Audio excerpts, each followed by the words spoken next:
Hello and welcome to a brand new installment of Nintendo News Report for Sunday, March 10th, 2019. Happy Mario Day. I'm Donald Terriel, and apologies for missing pretty much the last 2 weeks of these. However, um, late last week I came down with a cough that ended up causing either migraine headaches or a concussion that caused me to miss at least 2 days of work, almost two and a half in all honesty, and just not being able to present something like this. So we're going to basically blast through some quick news stories here to catch up on the last 2 weeks, starting with the biggest one of them all, Nintendo's last last game of the year, Pokemon Sword and Shield. So that was revealed, of course, on Pokemon Day, February 27th, set in the Galar region, which, as was pointed out by Cerebi.net's Joe Merrick, is basically the island that makes up the United Kingdom, except it's upside down. So the part that's in London in the south coast would most likely be in the northern part of the region and vice versa. Um, I'm curious to see if they have some sort of underground tunnel going out the north side of Galar heading up to Kalos, but we probably won't find that out until the game launches. Uh, The starters, as you can see, are Grookey, Scorbunny, and Sobble. Fire, grass, fire, water. Of course, that's not going to change, despite so many calls for it too. I'm personally on Scorbunny, but I'm pretty sure I'll try all of them. Though that could change if they turn Scorbunny into a firefighting type again, which, well, they did 3 in a row, so I think we're kind of due for one at this point. Uh, I'm more interested in seeing if they keep up the sort of Dungeons and Dragons class theme that they've had with this last couple of generations, because with X and Y you had fighter, mage, thief, and with Sun and Moon you had the you had the ranger, barbarian, and bard. So do they have any D&D classes left that can actually do the final evolution can turn into? We'll see how that goes. Things revealed in the trailer were revealed afterwards. Gyms are back. The trial system will remain in the Lola. Uh, a deleted tweet that came out from Nintendo on Friday actually mentioned that the leaders are now called gym masters, and the gyms are about the size of a British soccer stadium, which Britain probably has more 40,000 seat soccer stadiums per capita than any country on the planet. So wouldn't make sense that they would focus on those as your centerpieces of the towns. And I wonder if we might see a situation where there's actually more than one gym in a town, because if you go into a city like Manchester, which you wouldn't think would have all that many people, 2.5 million people, and yet they have two 60, 70,000 seat facilities for holding soccer games. So, like I said, maybe we see two gyms in one city. Who knows? A trademark filing that came out recently is lending credence to the rumors that the gimmick for this game will be armored evolutions. They had a trademark for an armored Mewtwo, but that may also be relevant to a upcoming remake of the Mewtwo Strikes Back movie. So that could be what's happening with that. Uh, we probably won't hear anything about the games themselves again, probably until May, based on the usual history of how they present these Pokemon games. But they said the games will come out in late 2019. You can pretty much write in, at least in pencil, if not in pen, that that's going to be November 22nd, because that's the last Friday in the US before Thanksgiving. Also the day that Link Between Worlds and Super Mario 3D World released, but they don't like to talk about that as much. And the last Pokemon games that didn't release on that Friday before Black Friday is X and Y, which came out in October of 2013. So that's what we know about Pokemon so far. We'll have obviously more on that as they drop more trailers as the game approaches. Um, this week's big news was that Nintendo has announced a VR kit, Nintendo Labo VR, as we rumored on here on NWR a few weeks back, thanks to Emily Rogers. There will be a Labo themed kit focused around virtual reality. There will be 6 kits included in the full package. a VR, the standard VR kit with goggles, a blaster, which is literally a VR-looking gun, a camera, an elephant, a wind pedal, and what we're colloquially calling the cardbird, which is literally you're staring up the hindquarters of a bird. I'm sure that'll appeal to somebody over the age of 10, but that seems that doesn't work for me, brother. The kits are going to be $80 US or $100 Canadian for all 6, or since Labo is flipping expensive, Nintendo has announced a $40 starter kit that has the VR kit and the blaster and the software. The other 4 kits will be sold in packs of 2 for $25 each from Nintendo's online store. So if you want to break up the purchase a bit, or if you need a little bit more to play with, those will be sold separately on Nintendo's online shop. We've seen VR patched into some pretty weird things, like there's a VR mode, or there's a steering wheel mode for Mario Kart 8 Deluxe, and another an indie game actually that will use the steering wheel. So whether we see any sort of VR movement from other games, still to be determined. I suppose a lot of it would depend on how well these things actually sell. But Nintendo not showing a lot of confidence here, uh, even though it's the big release of the quarter before Super Mario Maker 2. We still don't know what the games look like, and it comes out April 12th, which means it's about 6 weeks out, and we don't know what the actual game content will be for it. The kits themselves were shown off in the Labo reveal trailer last year that showed the camera and the bird and the elephant and the blaster and all that. So nice to see that they finally kept that in, but this seems like if this doesn't work for making Labo into a thing, quote unquote, then we're probably not going to see much more of Labo after that. The Nintendo Switch online games for March were announced last week. These will be coming out this coming Wednesday. Everybody will be getting Kid Icarus, which, if I'm remembering correctly, it gets off to a really brutal start, but after that sort of calms down and becomes a decent game, just with a really steep learning curve. Japan will be getting 2 games this month that are original, one of which is the original Fire Emblem. And when we say original, we mean it right down to the 8-bit graphics.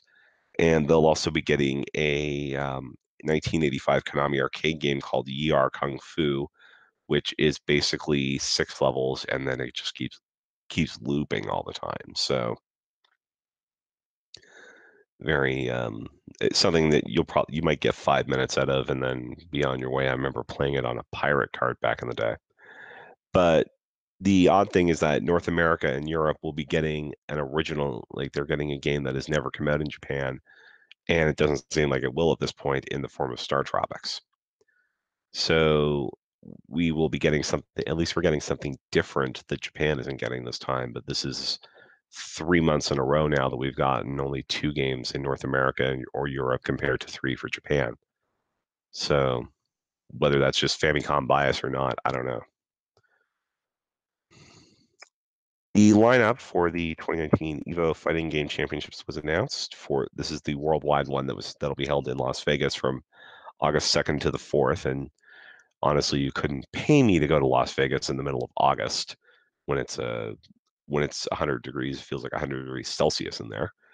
But there are more than half of the field this year will be Switch games, at least technically possible to play on Switch, even if they will probably use PC or PS4 for most of the game. Super Smash Bros. Ultimate, of course, will be in the field as a guaranteed Switch representative. Your multi-platform games are Dragon Ball Fighter Z, Blaze Blue Cross Tag Battle, Mortal Kombat 11, which will be out by Evo, and a surprising entry from the 2019 reboot of Samurai Showdown, which is being developed by SNK internally using their King of Fighters 14 engine, and is going to have a lot of focus probably on footsie play, because one good hit and there goes 3/4 of the opponent's health. So that is supposed to be out. I believe they said it'd be out early summer, So probably July, we'll say, and then that's when you'd have your Samurai Showdown there to play at Evo. The other games, of course, being Street Fighter, Tekken, Soul Calibur, and the anime fighter Under Night in Birth. Notably absent from the main field this year, although you'll probably still be able to get some side action for it if you look hard enough, is Super Smash Bros. Melee, which Evo actually went so far as to present a thank you video for after it did not make the main field this year, along with such notables as Super Street Fighter 2 Turbo. And then there's THQ Nordic.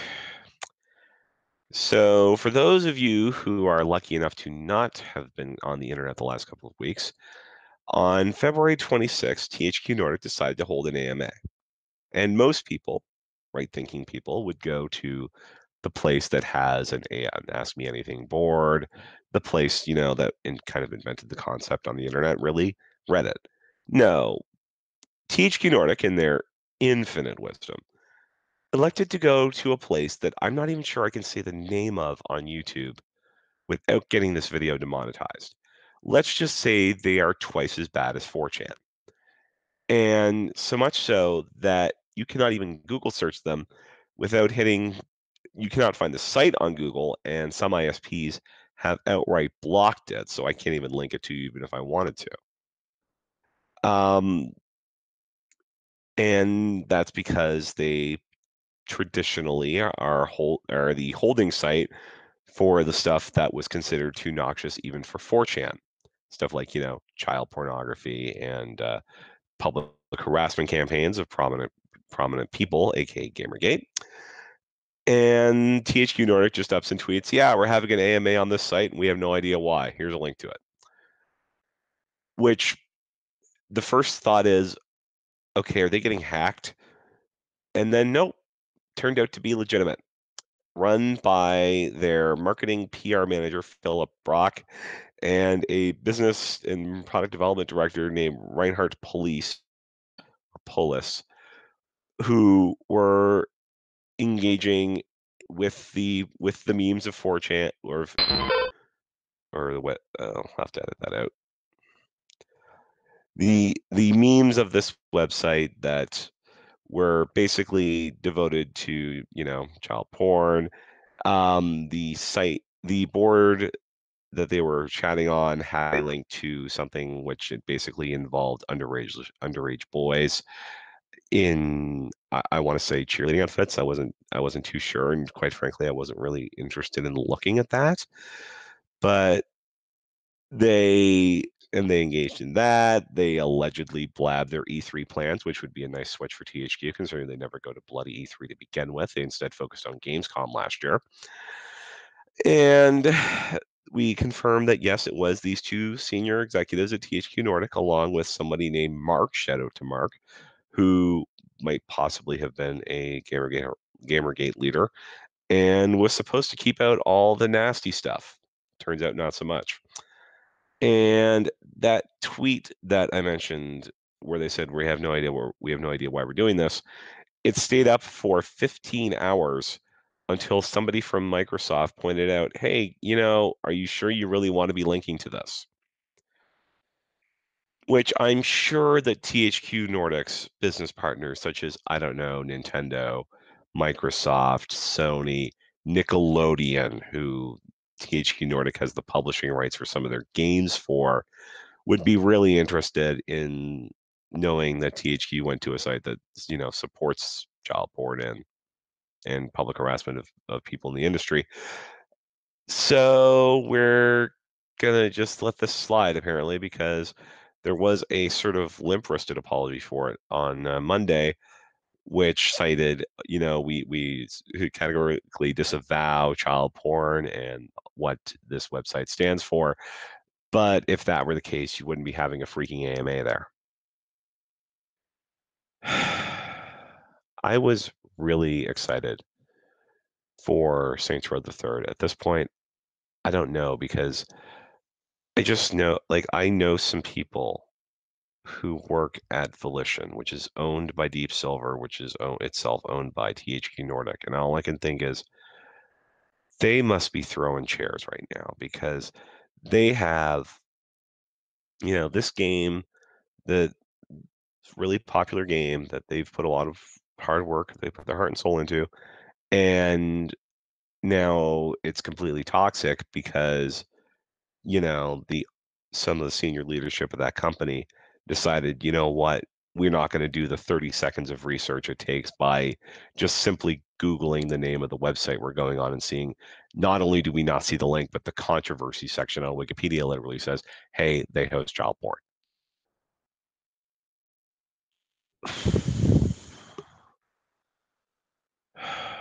I don't know if THQ Nordic is going to E3 this year. I would think that the reason they gave last year was the World Cup. That's not happening this year. At least it wouldn't be happening until July anyway. And that's for the women this year. If they do show up to E3, I'm going. And that's going to be one really awkward appointment. Let's put it that way. That being said, there is a couple of things that we know that are happening this week. Tomorrow, as of recording time here, in kinder, gentler news, NAS America will be having an announcement stream. Usually they do this on a Friday night, so why they're doing this on a Monday morning, really, I don't know why, but they'll likely have multiple announcements for Switch to reveal, including a remaster of the Alliance Alive, the 3DS RPG that came out last year. The remaster itself was announced this week in Famitsu Magazine, which is going to be published by the same company, but NAS America was spotted with a domain that was pointing to a forbidden instead of just a not found on their website. So that's probably going to get announced tomorrow. They also have a game coming out this week in Japan called Destiny Connect, which, if that's getting localized, we're probably going to hear about it tomorrow. Wednesday, we'll get the Switch Online update with the games that we talked about, as well as the unannounced special versions of the game. Last month we got another Metroid for some reason. Not sure why they bothered with a second version of Metroid, unless they wanted to stick you right at Mother Brain this time, because the original one gave you Ridley. And there's going to be a Splatfest next weekend, along with the 4.5 update for Splatoon, and it's a worldwide Pirates versus or Warriors versus Wizards. I'm going Wizards. And of course, the other big party last week was that Nintendo World Report celebrated its 20th anniversary. And actually, this past Saturday was my 4-year anniversary here at the website. So thank you for putting up with us for so long, and we'll keep supporting us, and we'll keep cranking out all the quality Nintendo content you want, assuming their videos don't get pulled. We have a great history video on the channel that sort of runs down the broad strokes of the history, and we got all kinds of videos from staff, current and former, including someone I'm really proud we were able to get for this video to wish us all the 20th anniversary. So that's, of course, on youtube.com/NWRTV. You can support us on Patreon, patreon.com/NWR. We just had a patron plays with Wargroove, the RTS strategy game from the people what brought you Stardew Valley, at least the publishing side. So that's always good fun, and a live audio version of this show every week. Of course, twitter.com/Nintendo_NWR for all the news, reviews, etc. And if you want to follow me on Twitter, I'm at NWRDonald. Thank you very much for listening. Thank you for putting up with my incredibly drony voice. And we hope to be back to full service in a few days. So talk to you then.